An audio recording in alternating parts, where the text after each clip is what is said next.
Welcome back, ladies and gentlemen. Indeed, that was a great corporate presentation by Momentum India. Of that, we move on to the last panel session of the day.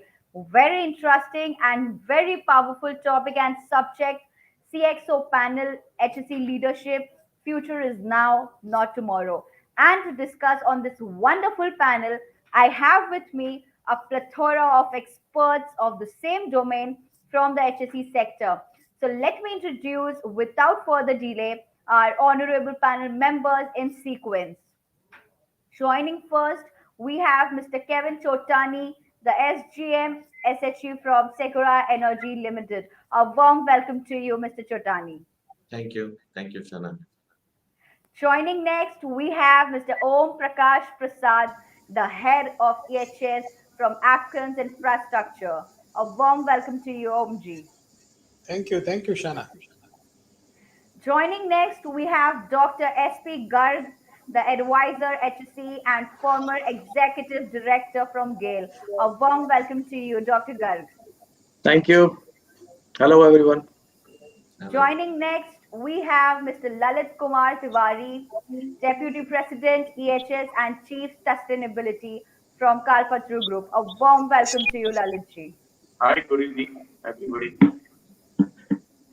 Joining next, we have Rajgopalan Shankar, the ESG consultant from Granules.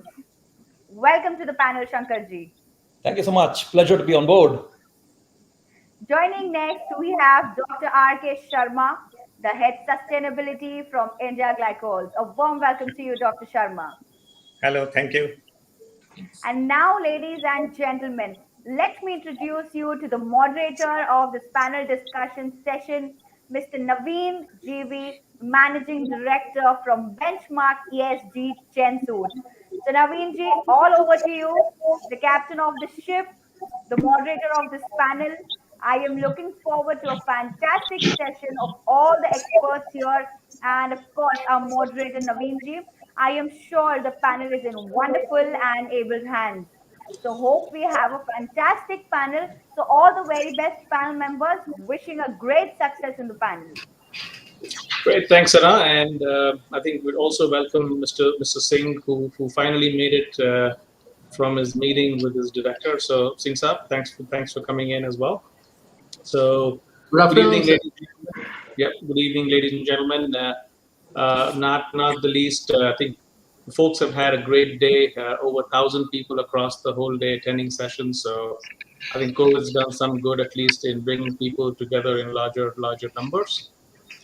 And nothing as great as ending the conference on a high note with probably 250 years of man-years of experience in environment, health, and safety on this panel, right?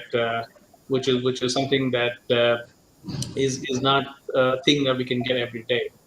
Uh, while we kick it off, I think we have about 45 minutes to play, and I think in our agenda, I think that I kicked off earlier in the day with my keynote. I kind of gave some trends around what are the key themes that we see around us from an environment, health, safety, environment, social governance side, and that's something that we will deliberate today in this panel as well. And we'll go around the session with some of the speakers chiming in on their choice of interest. So one of the first topics I think I had a question of or a comment that I'd like to pass on and get your inputs also is around how is zero harm if you're implementing it in your businesses or if you're success in doing that in your past roles.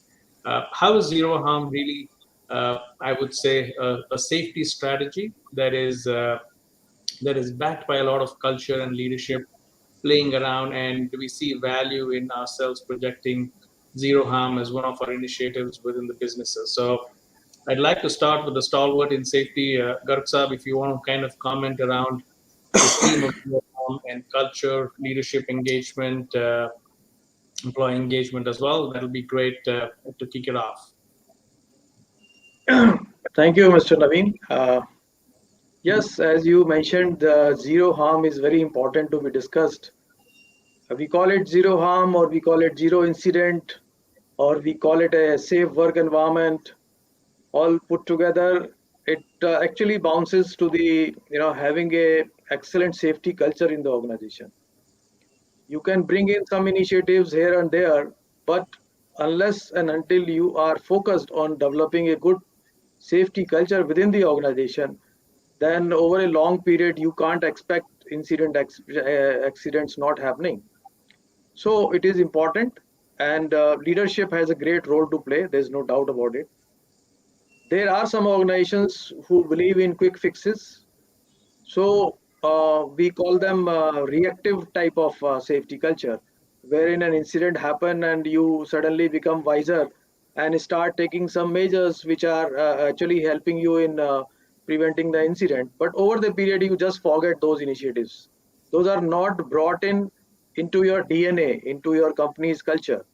So that is the one of the type of organization. Another type would be the organization having dependent safety culture, which is driven by certain rules, regulations. The managers drive the organization through certain safety rules, regulations, and everybody follows that. The third or the better one will be called as a independent safety culture, where you have certain rules, regulations, but you are constantly on a lookout for the risk around you. You are constantly on a lookout to learn any new areas where you need to know. You need to increase your knowledge, update your knowledge about the work area where you are working in. And the best one, which everybody would like to aspire to have it, the interdependent safety culture organization, where everyone follows the safety rule, even though nobody is watching it. Generally, what we do, it's a bad example. If you are crossing a road and there is a policeman standing, you put your safety belt in. If it is not there, you don't put it. It's a bad example, but it's very commonly seen, which should not be the case. Somebody is watching or not watching, you need to observe safety rules, regulations, so that you are safe, your organization is safe. And in such organizations, you are not only the person who is worried about your own safety, but there are others. If there are 1,000 employees, then even 999 people are also worried about your safety, and they are doing something to improve your safety at the workplace. So this is the kind of culture we should aspire in for long-term sustainability of the business, for better productivity of the business, and for I would say for overall efficiency of the business. So for initial remark, I think this was my comments. Great. Thank you, Garg Saab. I draw, I think, attention to Om Prakash ji. I think while I think Garg Saab has made the point around culture, how do you really, in your conversations with leadership, influence the thought of zero harm, and what is the buy-in that you get from leadership around zero harm and taking safety to the next level that we've been seeing and talking around? Thank you, Naveen, and thank you every panelist and all participants attending this session. Actually, when we talk about the zero harm, I would like to say is a sustainable safety. Or in other words, I can say the sustainable safety culture. Means we should develop our organization that can sustain. We should start from today and it can go in futures. So when we talk about the sustainable safety, then our target is to reach the heart and mind of every individual, including workers. So reaching heart and mind to every individual needs lot of things to do. I can divide in two ways. One, to reaching to a mind of an individual, we need some datas. Different kind of data we need to generate. We need to accumulate. We need to analyze. And then pass on to the person whose mind we wanted to reach. And when we want to reach to heart of an individual, then we have to touch him from emotional points of view. We have to explain him what the benefit really they are going to get, what the benefit it is going to benefit to their families, how it is going to benefit their children. So these two things is very important when we are talking about creating a zero harm safety culture and sustainable safety culture. This is a very, very important. Now coming back to the leadership and management, So we can divide here the entire management two part. One part is the leader, another part is the management. So we have to understand that we are trying to explain to our management also. Leadership means things, individual who can change the culture, and management means they are planning to execute this culture change. So there is a two difference between leadership and a culture. Leader who inspires to change the culture, and management is executing that inspiration, that vision. So these two things, and everybody may be aware for the management, the OSHA's 5-star models. I think everyone may be knowing that. OSHA's 5-star model. That 5-star models I wanted to again repeat for the benefit of the individual and the participants who are attending. The first one is the supervision. Second one is the training, accountability, resources, and support. These 5 stars models has been designed by the OSHAs. So these five are the combined action of leader as well as the management. Because one study was conducted in UK a couple of years back by the Institution of Chartered Management, and as per their outcomes, they have figured out that almost 80 billion pounds productivity has been lost due to the poor management. And among that 80 billion pounds, major chunk of loss due to the accident and man hours loss. And similar type of one researcher is the Sydney Derrick. He has doing a lot of research of many years, and after that he come out with the conclusion that the most of the accidents or incident took place at the workplace due to lack of faulty design or poor design, due to poor design as well as the inadequate resources. That is his outcome. So here I wanted to mention that we should not only go with the for developing a sustainable or zero harm culture, we have to go from both way. We have to touch the human aspect also, and same time engineering aspects also. And for doing this, a leader, any leader, has to first believe that the zero harm or sustainable safety is achievable. We can achieve this one. First and foremost thing is that every individual should believe that this is achievable.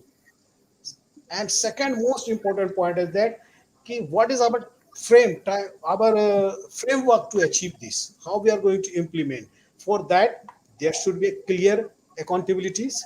There should be a clarity of role and responsibility. There should be a clarity in communication. Not usually you will find now these days the communication is the one way. It comes from top to bottom. But in how many organizations it goes from other way around? That is the most and vital point for any safety cultures implementation or success of any safety program or anything. And second most important point, we always talk about the safety program, zero harm program, or incident injury free program. Program when we talk about the program means it is the based on priority. It's a compliance. Compliance means we are doing minimum. Whereas if an organization wants to really think for the future, they have to start today by saying this: no, this is not a program. This is our value. And there is a no room for compromise at any circumstances. There is a no room for compromise. If management or our boards or any boards, we are trying to pass this message to our board or our management, because we are the advisor, being a safety professional, we are an advisor to management. So we are advising our management, gentlemen, we have to lead by example, because you are the leader, you have to lead by example. And what you think, what your perception is, that reflect your behavior. And behavior passes a strong message to the all person who is observing you. Strong message instead of word, behavior passes the message. So whenever you go, your behavior should be visible. We are saying in other words, the visible field leadership. When the So I think person, Om Prakash, just an added question for you here. Let's do an Arnab Goswami kind of an interaction here, right? So when you talk about leadership and what you kind of tell them to do, how much of it is really sunk in with them, and how much of commitment do you see from them in actually doing what you ask them to do? This is not just AFCONs, but across your career, you can probably talk to it in that angle. actually thing is that of course the it's taking time, it's improving slowly, because now these days you can see the impact of any unsafe act or unsafe condition, or any incident happens, the impact even management is also visualizing, so they are very keen and very interested to change the culture. Only thing is the direction, only thing is the framework. We are working with that, and time to time we are putting this framework in front of the management tables, and I'm very happy and I'm glad to say that they are slowly but acting on that. They are taking it seriously. There is a no, there is a no place they are asking no, we cannot do. And in principle now every management in my organization, even other organization, I can say they have started believing that this safety is now becoming our value. Great. Safety is now part of our core business. Now we will manage safety like other core functions. These the things are almost the changes are taking place in the organization. I'm not saying it's 100% yet, but slowly these changes are coming. Great. Anyone on the panel who differs with what Om Prakash ji is mentioning?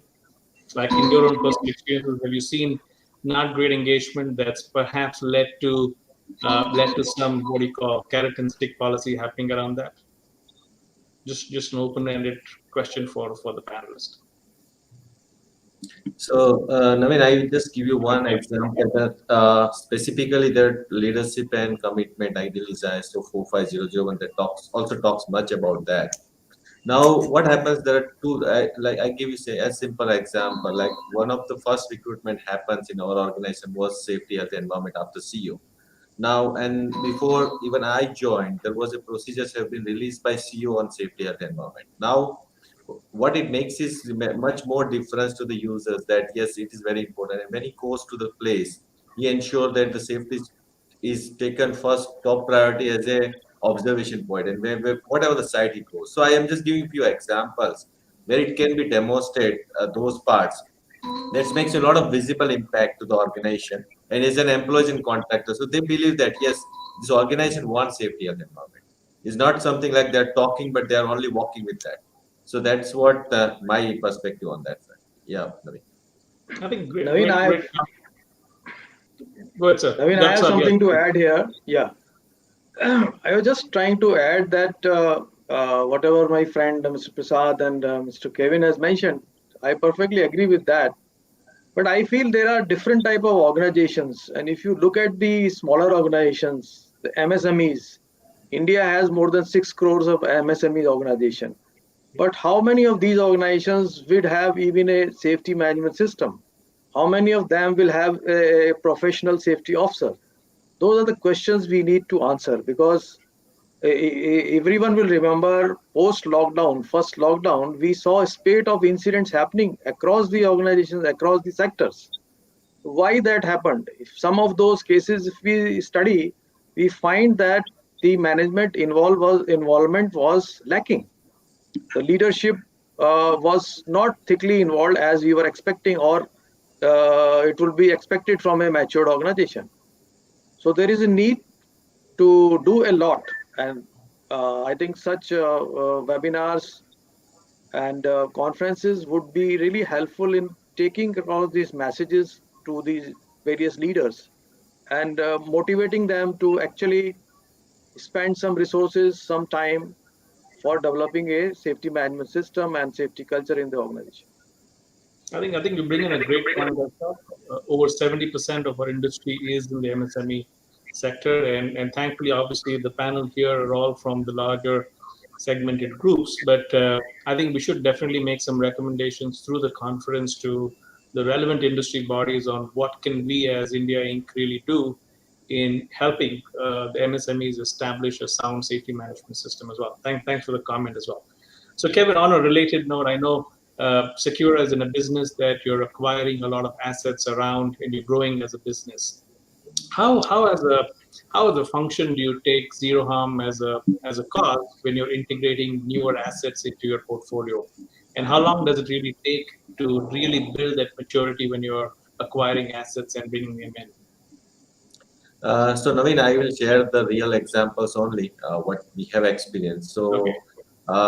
when we acquired assets, so normally we do all the due diligence assessments, what the actually current condition on safety, health, and environment perspective, and get to know what are the gaps, major gaps in terms of safety, health, environment, whether it's in terms of legal requirements as well as the culture wise.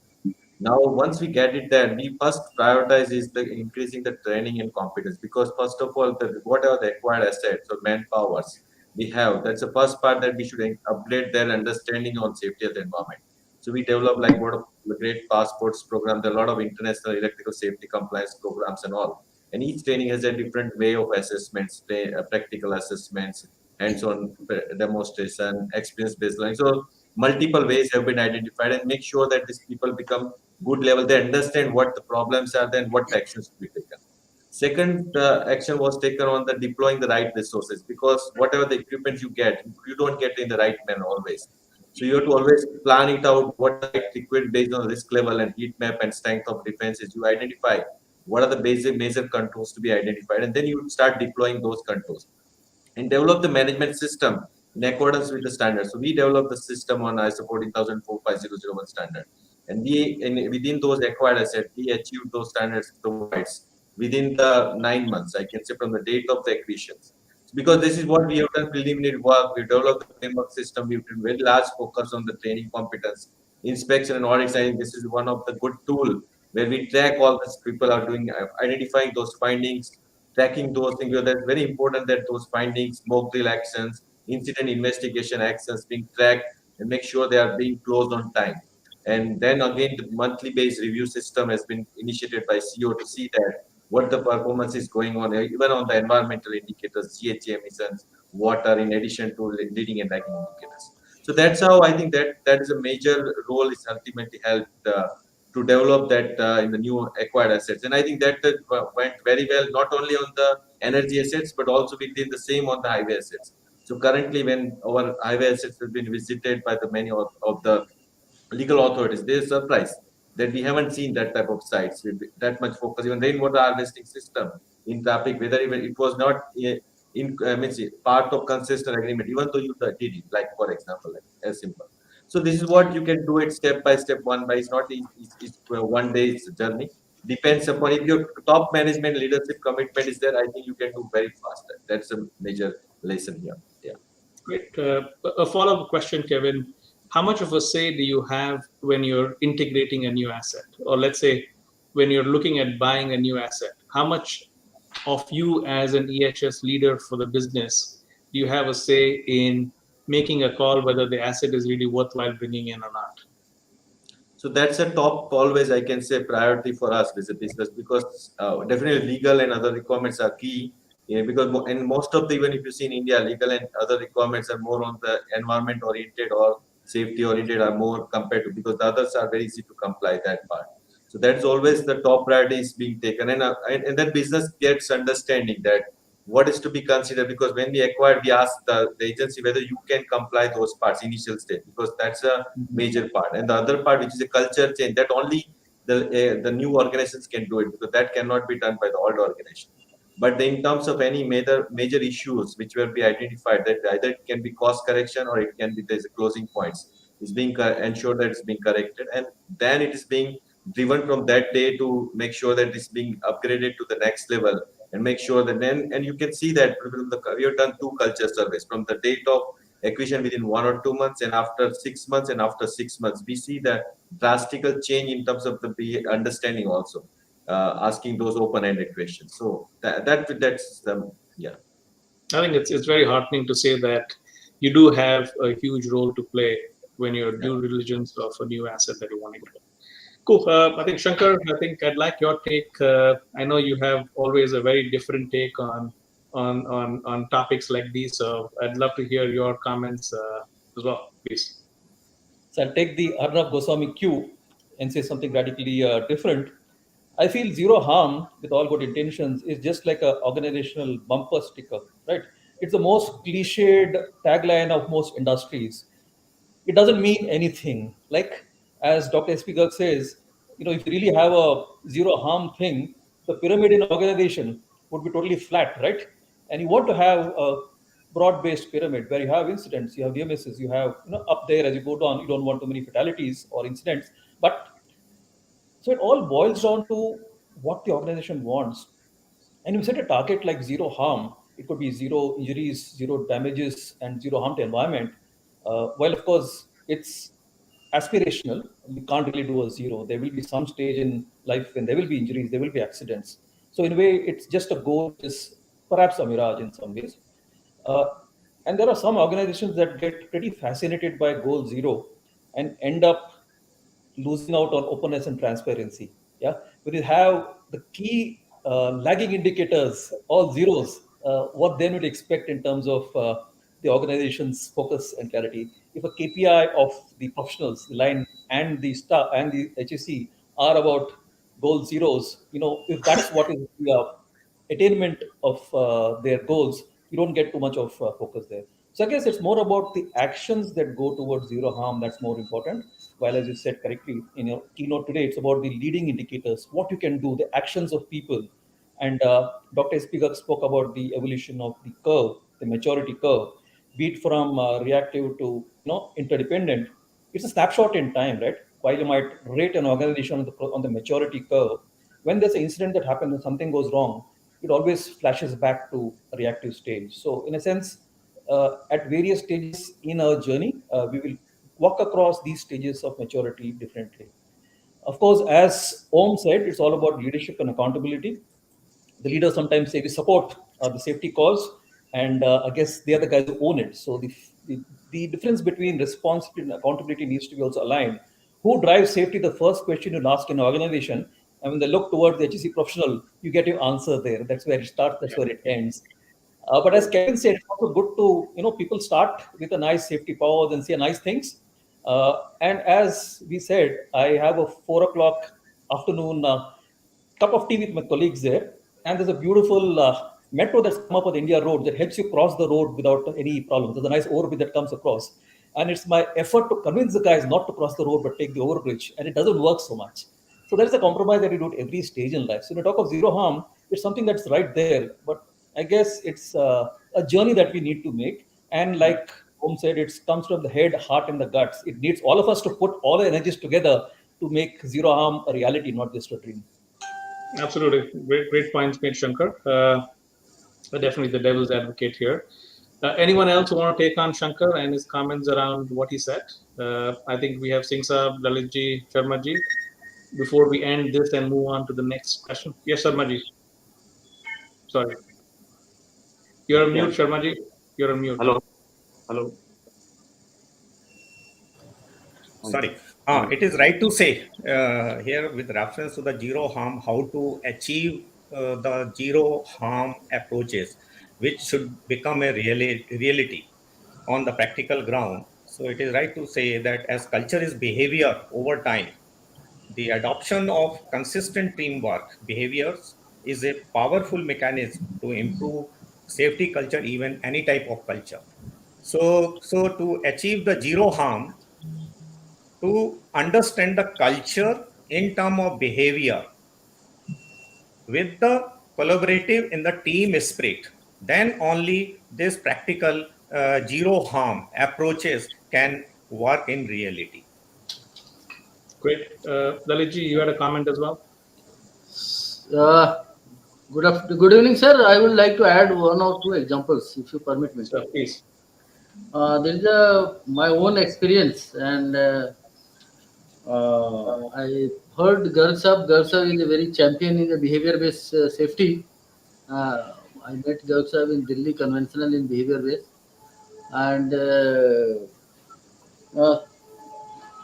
leadership thing which is existing in our organization. Actually, I am from Bhilai Steel Plant and heading the safety and fire services. I saw that leaders taking the review meeting, everything, they are showing their concern. But there in the organization nowadays, contractor levels are increasing and regular employees are decreasing. And when contractor labor are coming, they are getting replaced by a new contractor labor very frequently. And the awareness program and safety training is not done properly for the contractor labor. So that is one of the challenges we are facing in increasing the incidences in the organization. So 2 year back, when management asked me to take the challenge of the safety department, I was surprised ki why he's asking me to take, because basically I am a automation man, and I have uh, contributed in the large project implementation like coke oven batteries, blast furnace, filtering plant through automation angle. And there I was taking care of the all safety interlockings. What are the safety interlockings? If this fails, what will happen? So that was the one thing I was taking care while getting a new equipment or new plant. And maybe management has seen something in me. He throw a challenge because in the 2018 we had around 14 fatal accidents in our organization, more than 450 incidences. Then 19 also it was a similar situation was there. Then in 2020 when I came, I was new to this organization, and I saw that all the standards are there, all the legal requirement fulfillment is there, and everybody talks about the safety. We have got the safety manual, we have got all the permit to work. But when I saw practically it is not getting implemented at the grassroots level. Why it is not getting implemented, and why management is not getting all the compliance is fulfilled, all the statutory requirement is fulfilled, all the load testing, everything is done timely, all the audits is being done timely, still why accidents are going up? Then when I started interacting with the grassroots level, I found that grassroots level people are not doing the unsafe act because of two reasons. One is the basic awareness. Second is they know there is a hazard, but they are being forced by their contractor to do this job. And contractor sometimes they don't give the proper pp also to them, and contract operating authority also ignores that. So basically it is not a person who is doing the unsafe act is the responsible, but behind that we are somewhere, it is we are responsible. So it was a very tough for me to do this thing. But as leader, everybody is leader. I feel that I am a leader. I do. My boss is leader, but I should not always see my boss. So I thought uh, how to change the culture, because behavior based safety program also have attended many, and I was very fond of behavior changing. So I started showing concern for our people, taking confidence on people. And you don't believe, today in my WhatsApp group around 190 non workers, regular employee is my safety warriors, and Lovely. around 90 contractor workers are my safety warriors. And in throughout the plant, wherever any unsafe condition is found, wherever any violation is found, wherever anything, they just take the photograph and send to me personally in that group, and I take care. I communicate this message to the plant head and get it rectified within 24 hours or 48 hours, and reply to the individual that your problem has been resolved. So now the people are getting involved. Now, learning from incidents, I there is a lot of good concepts. Do the brainstorming, find out the root cause, why technique, and all those things. And in our plant, one consultant is also there. They are teaching it very good theory. They are teaching leadership quality, in behavioral intervention, then incident investigation, 9 step process. But I found that none of the root cause analysis is being done properly. Then I interacted with all the person and found there is a gap. That gap is that we don't involve the grassroots worker in the team, because they are the worker who is working from last so many years. They know where is the problem, what is the solution. But we do the incident investigation, and we involve just for the interrogation. We just ask the questions, so we are in the questioning mode. And when we are in the questioning mode, they also give the answer in a calculative way so that they should not get caught. So then one incident happened recently last month, and So 30 seconds. I just called five workers, and within 1.5 hours, I got all the root causes, made a YY analysis, made a tree diagram, and presented in front of the consultant and management. Then I told them, "Ki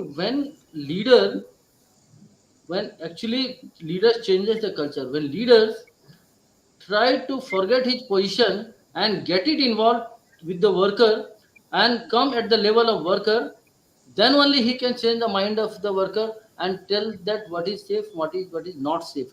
And you'll see that in my plant I've seen till November, today, in 11 months, the 450 incidents has came down to 149 incidents.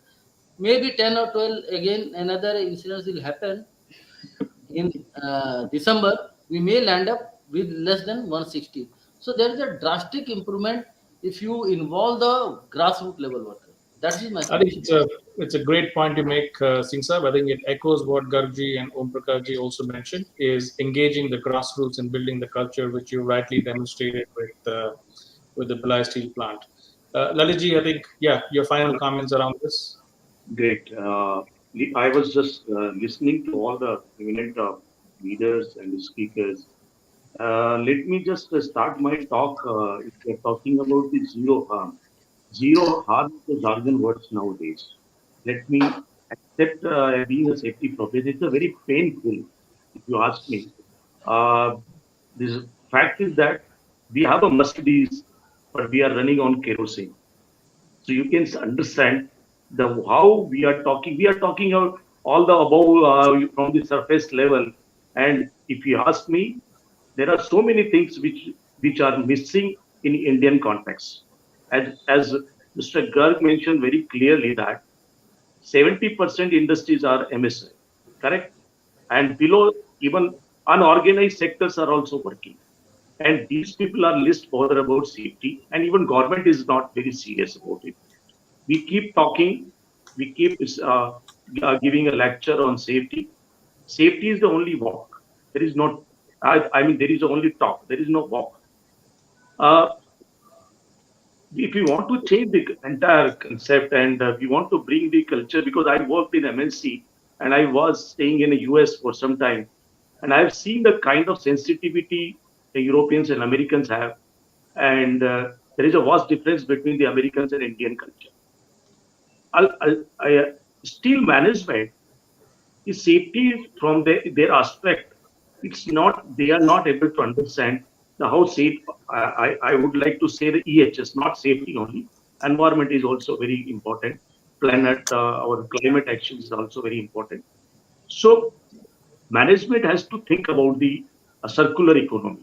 Until unless they will not understand the circular economy, they keep thinking about the linear economy. They are not calculating the product life cycle cost. They are not calculating the human life cost analysis. So these are the basic things are missing. Cultural can come only if you see that. I just wanted to share the Mahatma Gandhi quote. It's a very famous quote. Belief comes with the thoughts. Thoughts come with actions, and the action come to the value, and value comes to the behavior.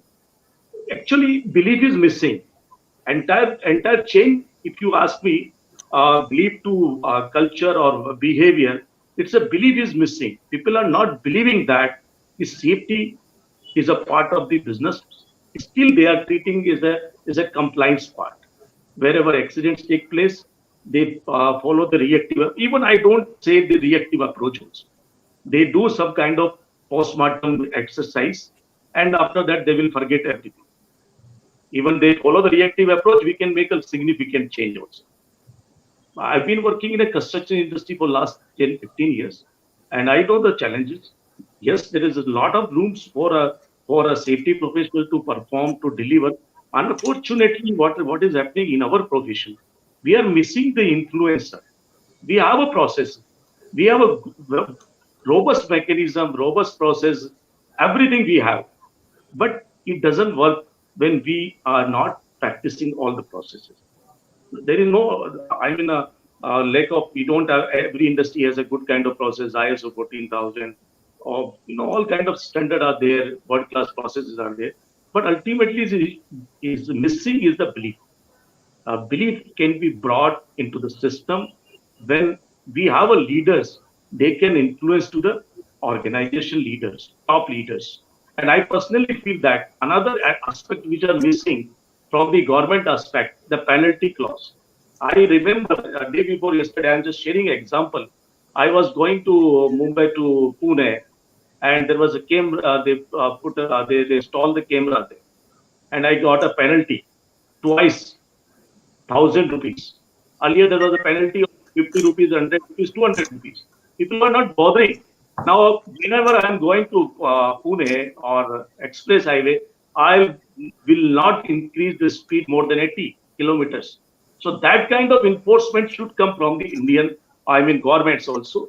We must have a hefty kind of penalty whenever industries are doing some kind of non-compliance, some kind of, organization doing a financial audit. They are more inclined towards the business profit. Yes, business profit is also must because it's the bread butter.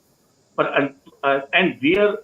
unfortunately, what is happening here? Leaders are not taking safety as a part of their business review seriously. If we are doing business review, we have a mechanism. KRM bhi dal diya, business review we are doing. But what is happening there? Leaders are not giving setting examples for the down contractors. I rightly mentioned that contractors, what kind of premium we are giving to them? What kind of how are we selecting a contractor? L1. We are not selecting a contractor based on we are not giving a 5%, 10% premium, and you follow the best PPs. You bring the best PPs and follow the process. We are least bothered about it. So contractors are not responsible. Workers are not responsible. We leaders are responsible. There is a completely, I would say, desire, commitment is not there. Safety is a jargon words for them. They are using the platform, a good platform. Yes, I'm not, I'm not discouraged, and I'm not discouraging my safety team also. That's a long way to go. And there is a very positive aspects also there. Earlier, if you see the Union Carbide incident before, because yesterday, 2 days is a anniversary of this incident, and that is something is a painful. If you ask me, being a safety professional, I'm very painful when management. I've been talking to the top leaders. I've been reporting to board of directors also, but commitment and priority get changed when it comes to the time period or completing a project, profitability. So that's unfortunate from my side. Yeah, thank you, Lalitji. I think great comments. Really appreciate your candid approach here. When you talk about penalty, so what I'd like to bring in now is we all understand that environmental, social, and governance reporting is probably come a big way out here, and including SEBI's mandate. Sorry, Naveen, I just wanted to add here because right now I can see there's significant transformation after ESG. That's a very good. I think it makes our journey very smooth. Because I'm sorry, but I'm just also afraid that people should not start compromising on ESG tomorrow. But ESG is an excellent tool, and nowadays management is really focusing on ESG, and through ESG we can make a lot of difference.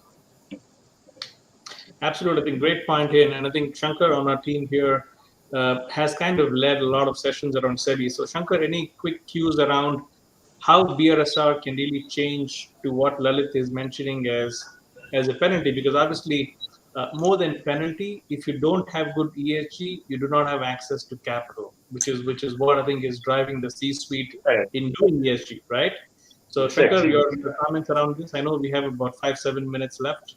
So I think good to get in ESG because the route to market now is ESG. If you understood the challenges of safety and zero harm, I'll say with due respect to the targets and goals to make it smart, ESG now is across the globe. It's obviously been voluntary, but in India it's been mandated now by SEBI with the BRSR coming in. And there's a lot of change in the QP since the COP 26, where the ISSB, the International Sustainability Standards Board, under the IFRS, the International Yes. Financial Reporting Standards Foundation, is evolving a new framework to develop high-quality risks and opportunities towards ESG reporting. And lots of ESG rating that's coming in also, apart from the Dow Jones Index to the ESG gauge with the CRISIL and the parameter that's coming in now. So the big game-changing kind of move in India and all the challenges that we were talking of is now going to be addressed by hopefully this open and transparent reporting. While you spoke about zero harm being kind of also reflected in the way people report incidents, this also will make it the very granular reporting that's coming in through the BRSR, the business responsibility and sustainability reporting, will be having a great emphasis on quantifiable metrics in a game-changing move to getting greater transparency and enable companies to look at and assess. And the people part of the people, planet, and profits will be a really big element on that. The risks and opportunities come up very well now. So I guess this is going to be a very, very nice phase in time. And as you said correctly, data is a weak link in the integration. Give me 1 second also. Just wanted to add. I was discussing with ENY, because I am handling ESG. I suggested them, why can't you approach the international body to add one more clause in the ESG compliance, that how many hours our leaders attended the ESG training. It should be one of the criteria. Yeah, leadership as a great parameter. CEO MD must attend the couple of trainings on safety environment in a year. So that should be the another criteria, scoring criteria for ESG. So I was just discussing with the ENY. I think the first procedure in any management system is leadership and accountability. The first procedure exactly would map that, Lalit. Well said. So that, I guess, is our pitch. Naveen, I guess you got some questions also. No, I think I love Kevin's opinion as well. Kevin, I know that you're also on the sustainability front in Secura. So what's your take on ESG and how much of it is driving leadership in engaging? So currently, for example, now what we are doing is definitely there is a requirement for the top listed companies, for top thousands companies, and I think this is something for voluntary and mandatory requirements. But in addition to that, like when we have a lot of investors, like we are also going to sign in UNPRI, they're also from for TCFD, then we have a CDP, then so there are a lot of frameworks are there, and I think there are top 5 frameworks. I think they are also going in line. And the most relevant is currently still is GRI, which is also coming up with the new standard 2021, which is more on human rights focus. And again, they are going more on the sectoral fronts rather than going only on that's a universal plus. They're also going sector wise. So I think that gives you much guidance. And these top 5 are also working together. So what happens, that gives you much advantage because there are some of the frameworks are overlapping, some of have some specific requirements. I think, but overall, again, the fundamentals are same.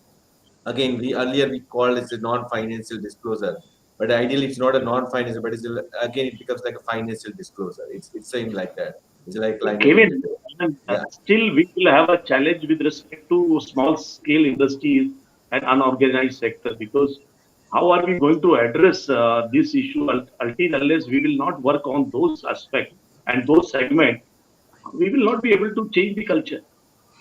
Yeah, Lalitji, one comment I have on that is I think ESG is not just for employees, but I think it's going to kind of percolate down the supply chain as well, which is what I hear from a lot of case studies. So hopefully, I think like you and things I've mentioned, it will touch the lives of contractors, suppliers as well down the line. It might not be an immediate reaction this year, but I would hope in the next 3 to 5 years, we'll have better, obviously, management systems that as businesses, we can also direct suppliers and engage them on that. Also, so Kevin, I think, go ahead. Not just the top 1,000, it also will scope, the BRSR Lite will scope the others also over time. So the net will be spreading across other industries also over time. Right, Sanjay. Absolutely. That's the main objective of that. Yeah. Sharmaji, any final comments from you around ESG, around LCA, the life cycle assessment that you're so passionate about? You're muted, Sharmaji. Okay, sorry. So as we discussing on the zero harm approach, so the zero harm approach is very much concerned with the all aspects related to the environment too. For example, ESG, environment, social, and governance. So all have the very good existence to address under zero harm. And if you will see the under the BRSR principles 6 is especially mandatory as written. Business should respect and make efforts to protect and restore the environment. So it applies to the complete supply chain also, where the business are working, business sectors are working, and how to analyze and how to go forward for the improving trends. So one example is the commitment by the different countries. Recent this COP26, COP26. So if you will see the example of India, if you will see the past India NDC targets which were taken in 2015, and for example, for the with reference to the only the emission intensity, that target was taken at that time 33% to 35% to be achieved by 2030, below the 2005 levels, which again it is modified in recent 2021 to the 45% of by the 2030 below 2005 levels. So if you will see the tendency to adopt for the minimizing the harm to the environment is an example that is from 33% to 45%. This is one example which is taken care by the Indian government. And there are so many other things. Now, to achieve such type of targets, you have to work a lot, because in micro levels, you have to initiate so many things. So the LCA life cycle assessment is also a approach path for assessment to target the hot spotting, to find out the hot spotting and targeting to achieve and minimizing the losses. And it applies to a complete supply chain from the, or you can say the models which applies in such type of LCA, that is a cradle to grave, that is a complete cycle. So in between these cycle also, there is the applicability of the supply chain industries to work on continuously on the positive note, like gate to gate, cradle to gate, like this. So every sector has to work something to participate in totality for the zero harm to the climate or environment. So this is the different approaches are there. Then there are so many different platforms, sustainability platform. I think the participants also heard about the ISCC platform are there, RSPO, because palm oil. So some particular identity is in the crisis or this one. So global platforms are available to handle those issues, to give the minimum harms. So there are the different approaches, and ESG definitely, as you said, ESG definitely work very well if it is taken in a positive note by each and every participant, every stakeholder, if it is taken seriously by the every stakeholder. Great comment, Sharmaji. Final comments, Om Prakash Ji, Garg Saab. I think we have about a minute left. Any final comments, Singh Saab, as well? I would only like to say, as my other panelists have mentioned about zero harm, what else target you can have? As a safety professional, you will have to have a zero harm or zero incident as the target. You can't have a target, okay, this year I will have 5 incidents or I will make it 10 incidents. No management agreed with that. So you have to anyway go for a zero harm target. Okay, you may not be, this may not be a realistic target at times, or heart to heart that you will not be able to achieve it, but still over the years you will have to continue targeting zero harm. That is one. Got it. Got your comment, sir. Got a comment, Garg Saab. I think unfortunately we are running out of time. Om Prakash Ji, final comments? Yes. Actually, only two things I wanted to add over here, like ESG and SR, uh, BSSR formats. So I think this coverage should be go beyond the SEBI listed company. That has to be brought under this frame. And most important thing is that the ESG is going to play a very big role, as I was reading somewhere, almost 17 to 20 trillion dollars are there with the investors. They are going to invest in company who is following the ESG procedure and all these things.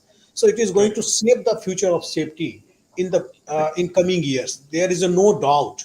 But every company has to be ready for that, to welcome that situation. That is going to come very soon. No doubt about that. That is Great going to comment, come. great comment, Om Prakash ji. Singh Saab, any final comments from you around ESG and how this is driving what you do in safety as well? No comments, sir. I think wonderful, gentlemen. I know we're running a bit late. We've been told that, but nevertheless, Naveen, just great. Yeah, Naveen, Naveen, yes. 1 second. It's a Bhutan example. You can quote to the all the participants are there. Very small country, which has achieved zero neutrality, zero net charge. So we can learn from them. Yeah, the happy nation, as they call it. They've done that, which is great.